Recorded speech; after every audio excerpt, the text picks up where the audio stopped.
দালাল প্রকৃতির মানুষ রয়েছে, তারা এটাকে ছড়িয়ে এটাকে বিভিন্নভাবে আপনার এটাকে এক্সপ্লয়েট করেছে। এটা কিন্তু সত্য। এক্সপ্লয়টেশন হওয়ার কারণে আজকে দেখেন হোম অফিস এই যে 9th of April থেকে কেয়ার ভিসায় যে জালিয়াতি হয়েছে, কেয়ার ভিসায় যে মানুষ ভিক্টিমাইজড হয়েছে, হোম অফিস কিন্তু এটা অবগত। মোর দেন 35,000 পিপল এখানে এসেছে, তারা কাজ পাচ্ছে না, জব পাচ্ছে না, তাদেরকে শুধু কজ দিয়ে জবের কথা বলে তাদেরকে নিয়ে এসেছে, নিয়ে আসার পর তাদেরকে কাজ দিচ্ছে না।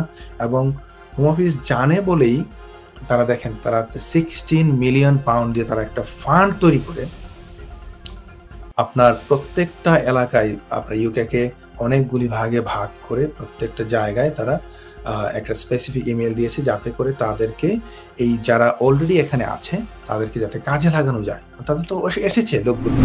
This is what the modern slavery is. আপনি যদি তাকে কম বেতন দেন, আপনি যদি তাকে কাজ না দিয়ে আপনি তার কাছ থেকে অন্যভাবে ফায়দা লুটতে চান, তাকে দিয়ে বেশি কাজ করাতে চান, তো এই জিনিসগুলোর যদি প্রপার প্রমাণ থাকে তাহলে কিন্তু তারা সরাসরি আপনার যদি প্রমাণ থাকে মডার্ন স্লেভারির জন্য কিন্তু দায়ী হবে এবং এটা কিন্তু একটা criminal offence. Stonebridge legal solutions limited, your trusted immigration partner। আচ্ছা, একটা প্রশ্ন এসেছে আমাদের এই ইন্ডাস্ট্রিতে কেন এই স্টাফ ক্রাইসিসটা তৈরি হলো এবং কেন সরকার এটিকে শর্টেজ অকুপেশন লিস্টে থেকে সরিয়ে দিতে বাধ্য হলো। একজন মন্তব্যকারী, আমরা এই মন্তব্যটি দেখাতে চাই। আপনি কি স্ক্রিনে দেখতে পাচ্ছেন? জি, দেখতে পাচ্ছি। ফেসবুকে সঞ্জিদা রোমান লিখেছেন, 2 নাম্বারই ধান্দা না থাকলে এই ক্রাইসিস হতো না। কেয়ার হোমগুলোতে গত কয়েক বছর বহু ধান্দাবাজি হয়েছে। 20-30 লাখ এমনকি 50 লাখের বিনিময়ে ভিসা কেনাবেচা হয়েছে। আনবে শেফ বলে নিচে 50 লাখ নেবে এককালীন, আসার পর উধাও, কাজের নামে ঘন্টা, বাঙালির রক্তের দুর্নীতি। খুবই স্ট্রং কমেন্ট। একটু যদি এটা ব্যাখ্যা করেন। জি, ধন্যবাদ যিনি কমেন্ট করেছেন সঞ্জিদা আলমকে। উনি যেটা বলছেন এটা যে হয় নাই তা না, এটা হয়েছে। আপনিও জানেন, আমিও জানি, এটা কিন্তু করেছে প্রচুর মানুষ। যখনই কোনো কিছু একটা চালু হয় দেখা যায় যে আমাদের প্রচুর এজেন্ট রয়েছে, যারা দালাল প্রকৃতির মানুষ রয়েছে, তারা এটাকে ছড়িয়ে এটাকে বিভিন্নভাবে আপনার এটাকে এক্সপ্লয়েট করেছে। এটা কিন্তু সত্য। এক্সপ্লয়টেশন হওয়ার কারণে আজকে দেখেন হোম অফিস এই যে 9th of April থেকে কেয়ার ভিসায় যে জালিয়াতি হয়েছে, কেয়ার ভিসায় যে মানুষ ভিক্টিমাইজড হয়েছে, হোম অফিস কিন্তু এটা অবগত এবং জানে, এবং জানার কারণেই কিন্তু আজকে দেখেন 9th of April থেকে হোম অফিস আমি বলবো যে অনেক মানবিক কাজ করছেন। যারা এখানে এসেছে ভিকটিম হয়েছেন তারা যাতে তাদেরকে দেখেন 60 ডেজে লেটার দিচ্ছে না, তাদেরকে শুধু জানাচ্ছে যে আপনি জানেন যে 470টা লাইসেন্স কেয়ারের আপনার কেয়ার ইন্ডাস্ট্রিতে তাদের রিভোকড হয়েছে।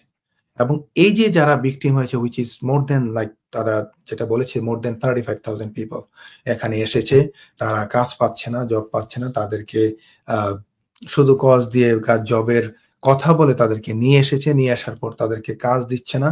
এবং হোম অফিস জানে বলেই তারা দেখেন তারা 16 মিলিয়ন পাউন্ড দিয়ে তারা একটা ফান্ড তৈরি করে আপনার প্রত্যেকটা এলাকায় আপনার ইউকেকে অনেকগুলি ভাগে ভাগ করে প্রত্যেকটা জায়গায় তারা একটা স্পেসিফিক ইমেল দিয়েছে যাতে করে তাদেরকে এই যারা অলরেডি এখানে আছে তাদেরকে যাতে কাজে লাগানো যায়। তাদের তো এসেছে লোকগুলো, এবং লোকগুলো এসে আপনি দেখেন একটা লোক যখন এসেছে, এখন যখন দেখছে কাজ পাচ্ছে না, তার যে ইন্ডাস্ট্রিতে এসেছে বা যে কোম্পানিতে এসেছে কোম্পানির লাইসেন্স রিভোকড হয়ে গেছে। তার মানে হচ্ছে যে তার কিন্তু কিছু করার না। এখন তার যদি লাইসেন্স বন্ধ হয়ে যায়, আইদার সে যদি আরেকটা জব খুঁজে না পায় তা সে কিন্তু কিছুদিনের ভিতরে অবৈধ হয়ে যাবে, আই মিন আনডকুমেন্টেড হয়ে যাবে, তাকে কিন্তু দেশ ছেড়ে চলে যেতে হবে। আর এই যে সঞ্জিদা আপু যেটা বলেছেন, আমি ওনার সাথে সুর মিলিয়েই বলতে চাই যে এখানে যারা অনেক টাকা পয়সা খরচ করে এসেছেন সামহাও, যেভাবেই হোক, আমি সেই বিষয়ে যাচ্ছি না, বাট এসেছেন, তারা আসার পর কিন্তু তাদের আশার ভরসা যে এক্সপেকটেশন ছিল সবকিছু কিন্তু শেষ। আসার পর থেকে তারা দেখছেন যে বাসা নাই, মানে হিউজ এক্সপেন্সিভ সবকিছু। তারা বাচ্চা-কাচ্চা নিয়ে এসেছেন, পুরা ফ্যামিলি হয়তো একটা আশা নিয়ে ইউকেতে এসেছেন। কিন্তু সবকিছু কিন্তু শেষ হয়ে গেছে। বিভিন্ন মানুষের এই এক্সপ্লয়টেশন এর কারণে, ইমিগ্রেশনের এক্সপ্লয়টেশন এর কারণেই কিন্তু তারা আজকে ভিকটিম হয়ে এই জায়গায় এসেছে। হ্যাঁ, তো আরেকটা ওনার প্রশ্নটা যদি আরেকটু না, আমাকে প্রতারণার আমি যেই জায়গাটাতে সানজিদা যে জায়গাটিতে পয়েন্ট আউট করেছেন যে একদিকে আমাদের স্টাফ ক্রাইসিস আছে, কিন্তু কিছু অসাধু ব্যবসায়ী এই জি, সুযোগটিকে কাজে লাগিয়ে তাদের নিজেদের পরিচিত মানুষজনদেরকে, আত্মীয়-স্বজনদেরকে নিয়ে এসেছেন, অথবা এটিকে একটি ব্যবসার ফাঁদ হিসেবে ব্যবহার করছেন। যারা আ আদতে তিনি শেফ না, কিন্তু তাকে শেফ বলে নিয়ে আসছেন। তো তাহলে নিয়ে তো আসছেন। তার রেস্টুরেন্টের শেফ আসলে প্রয়োজন নাই।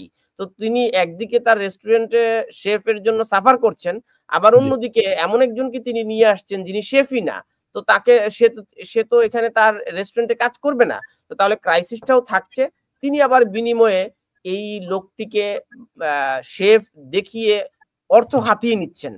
এই প্রতারণার কারণেই কি আপনি মনে করেন যে হোম অফিস এ ধরনের কঠোর সিদ্ধান্ত নিতে বাধ্য হয়েছে?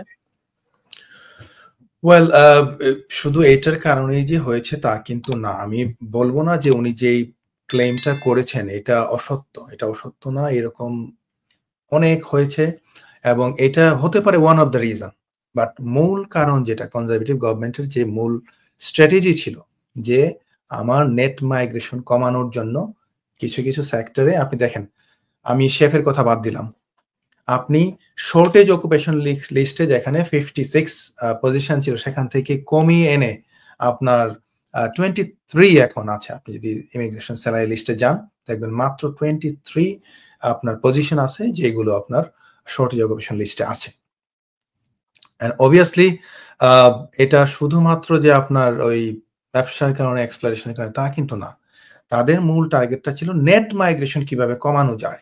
কারণ এই সুযোগে বাট অবভিয়াসলি তাদের না, কিন্তু সেটা আপনি বলেছেন, সেটা তো সরকারের পলিসি নেট মাইগ্রেশন কমানো। কিন্তু আমাদের রেস্টুরেন্ট ইন্ডাস্ট্রির মালিকরা তো সঠিক বেতন দিতে চান না। তিনি 25,000 এর কথা বললে তো 25,000 ও দিচ্ছেন না। জি, আবার যে মিনিমাম স্যালারি যে এখানে 12 পাউন্ড করে এক দেওয়ার কথা সেটাও তো দিচ্ছেন না। 12-21 এখন এই হ্যাঁ, এপ্রিল থেকে। 12-21 সেটাও দিচ্ছেন না। তো জি, তাহলে এক ধরনের আ তাদেরকে মডার্ন স্লেভারি যেটা, হ্যাঁ, এক্সাক্টলি। ভাই এটা কিন্তু ভেরি সিরিয়াস অফেন্স। আপনি একটা লোককে যখন এনে তাকে হয়তো বলবেন যে তুমি 7.5 ঘন্টা কাজ করার কথা সেখানে তোমাকে 12 ঘন্টা কাজ করতে হবে। This is what the modern slavery is. আপনি যদি তাকে কম বেতন দেন, আপনি যদি তাকে কাজ না দিয়ে আপনি তার কাছ থেকে অন্যভাবে ফায়দা লুটতে চান, তাকে দিয়ে বেশি কাজ করাতে চান। তো এই জিনিসগুলোর যদি প্রপার প্রমাণ থাকে তাহলে কিন্তু তারা সরাসরি আপনার যদি প্রমাণ থাকে মডার্ন স্লেভারির জন্য কিন্তু দায়ী হবে এবং এটা কিন্তু একটা ক্রিমিনাল অফেন্স। সো এখন এইটা কিন্তু দেখুন, একটা একটা মানুষ যখন বাংলাদেশ থেকে আসেন তিনি এমনিতেই ভালনারেবল থাকেন। তিনি এক্সাক্টলি অনেক অর্থ ব্যয় করে এখানে আসেন। তিনি মনে করেন যে আচ্ছা ঠিক আছে একটু কষ্ট করি। আ এই যে নীরবে কষ্ট সহ্য করলে হয়তো কোনো একদিন তিনি এখানে স্থায়ী হবেন ওই আশায় হয়তো আ তার পক্ষে সম্ভব হয়ে ওঠে না জি, আইনি ভাবে এই বিষয়গুলা মোকাবেলা করা। এখন আইনিভাবে মোকাবেলা করতে গেলে তার এমপ্লয়ার এর বিরুদ্ধে মোকাবেলা করতে গেলে যে মানসিক শক্তি প্রয়োজন, যে আর্থিক সংগতি প্রয়োজন, যে সাপোর্ট প্রয়োজন, সেই সাপোর্ট গুলো তো একজন বিদেশি মানুষের থাকে না প্রথমে আসলে। থাকে না। রাইট। ইউ আর তো অ্যাবসলিউটলি রেস্টুরেন্ট ব্যবসায়ীরা কি এই সুযোগটাই গ্রহণ করছেন? তাদের কি এটা নিয়ে আরেকটু বোধোদয় হওয়া দরকার মনে করেন না? না, অফকোর্স। এটা অবশ্যই তাদের মাথায় রাখতে হবে যে এটা একটা ক্রিমিনাল অফেন্স। এই কাজগুলি কোনোভাবেই করা উচিত না। মডার্ন স্লেভারির ডেফিনিশন এর মধ্যে যদি উনারা পড়েন, ওনাদেরকে যদি বেশি খাটান, মিনিমাম ওয়েজেস থেকে যদি কম বেতন দেন, তাদের কিন্তু সিভিয়ার আর্থিক দণ্ড হতে পারে এবং জেল জরিমানা হতে পারে। এই জিনিসটা অবশ্যই মাথায় রাখতে হবে। আর যারা আপনার এমপ্লয়ি রয়েছে তাদেরকে একটু সচেতন হতে হবে। হুম? আইনগতভাবে হোক, তাদের যদি জিনিসটা জানা না থাকে তারা অবশ্যই তাদের উচিত যে এট লিস্ট একটু কনসালটেশন করা। আপনার কিভাবে তাদের রাইটস গুলো অবশ্যই জানা যে আমার কি অধিকার আছে, আমি কি করতে পারবো, কি করতে পারবো না। এই বিষয়গুলো কিন্তু জানা উচিত প্রত্যেকটা এমপ্লয়ির।